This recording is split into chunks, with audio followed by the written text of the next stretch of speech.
මේ ආණ්ඩුවේ පළවෙනි ව්‍යාපෘතිය තමයි 20යි 2 3 4 5 ශිෂ්‍යත්ව පන්ති ආචාර්ය හයේෂිකා ප්‍රනාන්දු 25 ජනවාරි 1 වෙනිදා ආරම්භ කරපු ක්ලීන් ශ්‍රී ලංකා ව්‍යාපෘතිය. අපිට ලැබිලා තියෙන තොරතුරු අනුව මේ ක්ලීන් ශ්‍රී ලංකා ව්‍යාපෘතිය ආරම්භක උත්සව වෙනුවෙන් මිලියන 3.8ක් වියදම් කරලා තියෙනවා එදා කෑම සඳහා. දැන් අවුරුද්දක් ගෙවිල ඉවරයි. අපි අහනවා අනුර කුමාර ජනාධිපතිතුමාගෙන් සහ මේ ආණ්ඩුවෙන් ක්ලීන් ශ්‍රී ලංකා ව්‍යාපෘතිය යටතේ මොකද්ද රට තුල උන වැඩසටහන?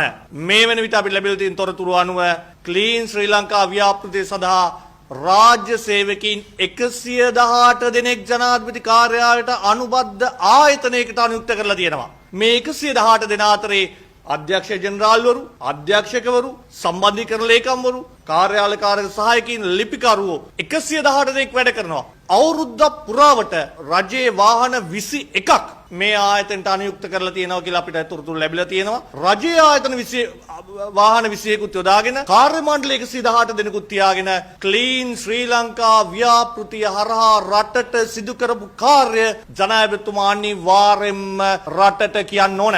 මේ ජනාධිපතිතුමාගේ මාලිමා ආණ්ඩුවේ පළවෙනි ව්‍යාපෘති හරහා රාජ්‍ය දේපල විශාල සහභාගීතාව වෙලා තියෙනවා. ඔබ හිතන්න සාමාන්‍ය රාජ්‍ය සේවකයෙක්ගේ ලක්ෂයකට ගත්තොත් සියලු දෙනාගේ වැටුප් ලක්ෂයකට අපි ගණන් හදලා බැලුවොත් මේ සඳහා මාසෙකට 1.8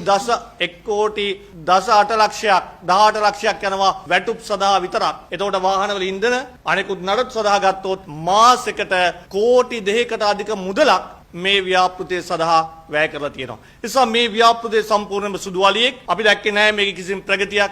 ඒ නිසා ගරු ජනාධිපතිතුමා සහ ආණ්ඩුවට අපි කියනවා ඉදිරියේ අපේ එන ආණ්ඩුවක් යටතේ මෙවැනි නාස්තිකාර මෙවැනි තමන්ගේ පක්ෂයේ ප්‍රවර්ධනය සඳහා පිහිටපු ව්‍යාපෘති වෙනින් අපි අනිවාර්යයෙන්ම අවශ්‍ය නීතිමය කටයුතු සිදු කරනවා සහ මේ ව්‍යාපෘතියෙන් රටට වෙච්ච පාඩුව අපි හෙළි කරනවා. ඒ සඳහා ජනාධිපතිතුමනි කරුණා කරලා මේ අවුරුද්ද තුල ඔබ විසින් සිදු කරපු කාර්යයන් අපිට කියන්න. දසත සිසාරා විශ්වාසයේ සන්නාමය. දසත නිවුස්.